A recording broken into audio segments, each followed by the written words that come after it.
How many now? 16 systems shut down so far. Seemingly random locations. I'm attempting to lock her and the others out of the main... You will not be able to stop her. She knows more about how this all works than, well, anyone. Dr. Halsey. John. What's the plan? The plan? Right now, we are in survival mode. Again. Cortana's message has spread across the galaxy. Most sentient AI are siding with her. Against us? Yes. But maybe not you. Tell me, John. What was the last thing she said to you? She said, goodbye. Hey everyone, it's your friendly neighborhood Crash Control bringing you some Halo Infinite news. Now before we get started, I hope everyone's having a great day, and if you will, please smash that like button and subscribe for more videos.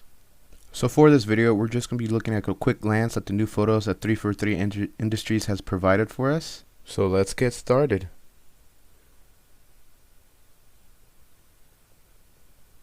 So in this first image, we actually get to see the Halo ring we're going to play on, called Zeta Halo. So what we see in this image is really the Halo ring has been destroyed, and from what I believe, it was from a war with the Banished and the UNSC, which, if you've seen the trailer, the UNSC lost. So pretty much this picture just shows you Zeta Halo, the Halo they're going to be on in the game, and it also is telling you that it's going to be destroyed. So that's why in gameplay you see those hexagon pillars in the background, telling you that the Halo ring is somewhat unstable. Zeta Halo also does have a lot of lore behind it, especially involving the Flood. So maybe possibly in Halo Infinite we might see some Flood enemies or some glimpses of the Flood. Now with this next photo, so since the July reveal, 343 Industries have really stepped up their game since then. From their lighting, textures, graphics, and even the artwork. Because I know from past Halos, Halo 4 and 5 specifically, they really didn't like all the busyness in the buildings or the armor or in the overall art style and graphics of those games. Majority of Halo players did like the more simple Forerunner structures like back in Halo 3.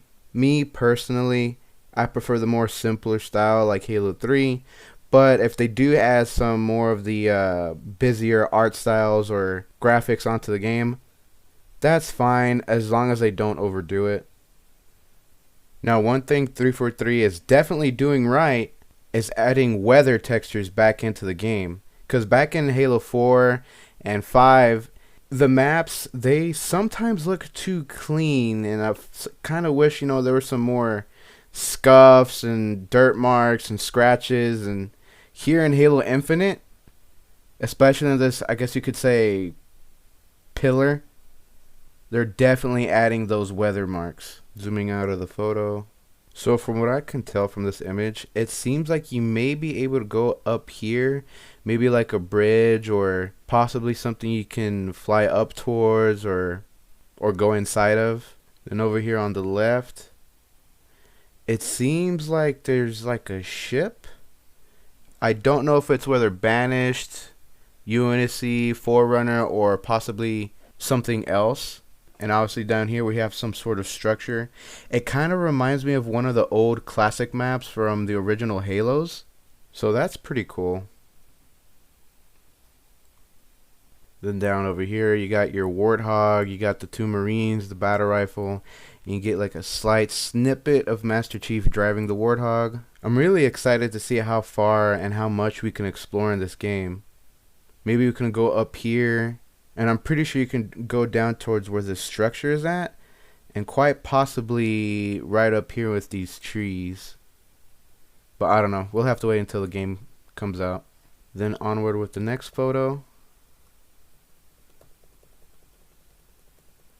This looks to be a Banished base of operations. Or just like a Banished Outpost where they're just studying the Halo ring and looking around the area. Nothing much to dissect here other than it showing you the damaged Halo ring, some banished symbols, and I believe this is a banished printer.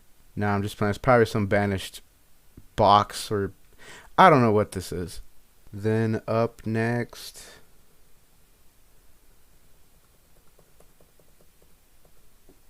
we see the outside, I believe, of the Banished Outpost, from what it looks like. So you might be just trottling over here, going up in here, then entering the building itself. It'd be pretty cool with the new grappling feature that they have now. You'll be grappling up on this pillar or up on top of this base, killing all the enemies and seeing what's up here, getting a good view of the whole ring, then jumping back down and continuing exploring the Halo ring.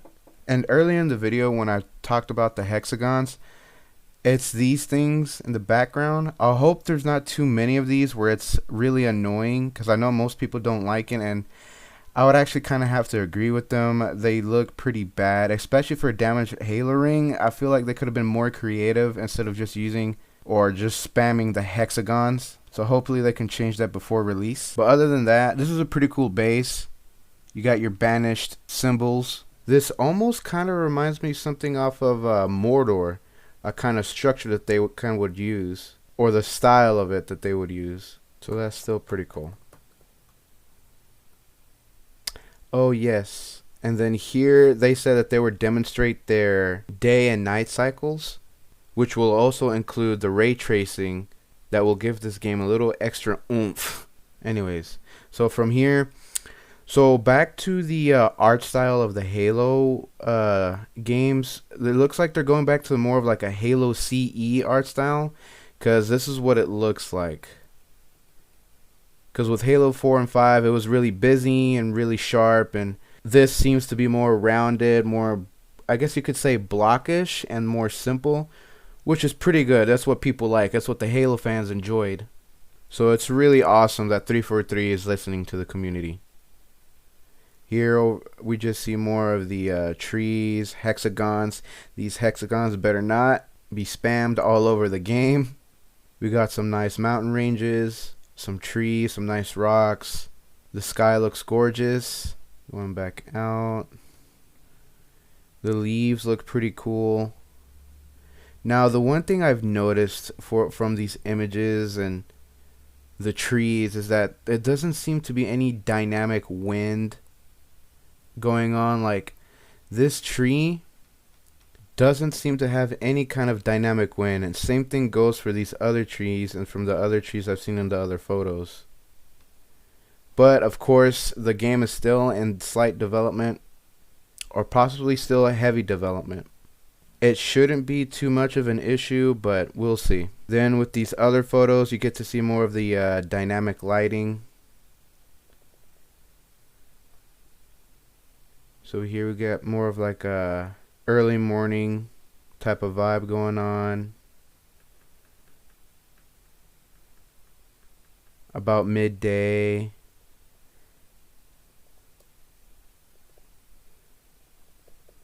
Got your late afternoon. Getting closer to night. Then my favorite shot is this one. You get to see the whole galaxy and the beautiful stars at night. So maybe this dynamic lighting will make the game a lot more fun to look at. So see, just up here, these stars just look absolutely beautiful. I can't wait to play this game. Up next, we got this cool shot of Master Chief holding the sniper rifle. Now, if you remember back in the July reveal, and you saw him holding the assault rifle, it wasn't very textured, it wasn't very well detailed. Well, now, with the sniper rifle and more than likely the newer weapons as well, you get to see more of the scratches and scuffs, and it's not as like busy as in past other Halo games with the art style, like I was saying earlier. So that's a plus for 343. We also get to see more of the Warthog a little bit. More Forerunner structures.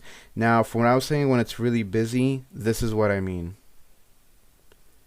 It's just a lot of lines, a lot of detail, way too much detail going on. Some that's kind of unnecessary. But I believe also 343 is trying to mix in their own art style, the best parts, with more of the classic, simple art style. Down over here we get to see what equipment Master Chief is using at the moment. You get your radar. Now the amount of detail they've gotten so far, or the amount of detail they've improved, is really great.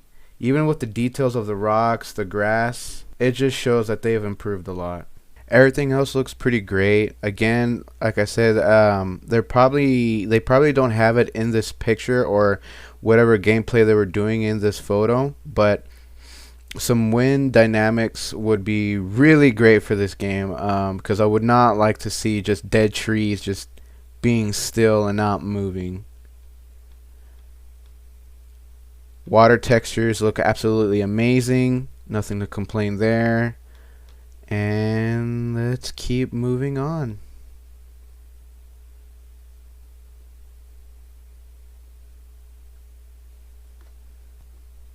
So these are the new Banished Banshees, which I absolutely love the new design.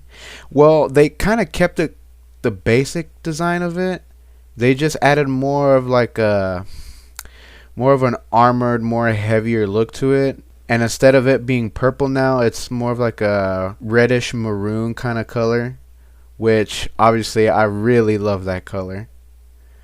More in the picture, seems like you can travel all around her, going from left to right, maybe going up to this little mountain.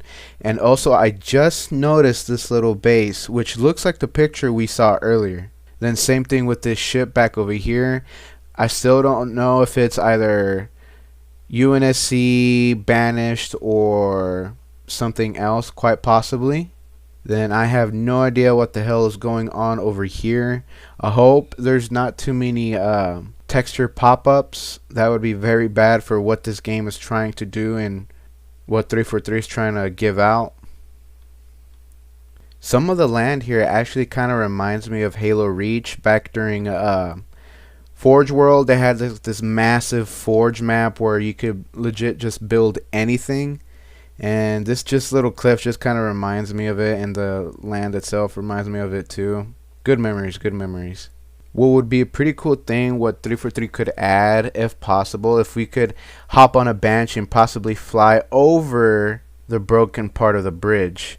Hopefully they'll put that in the game, but if not, just a missed opportunity. So that's pretty much basically it. If you want more information or more in-depth analysis, just visit the website, Halo Waypoint. But anyways, I appreciate the view. Take care.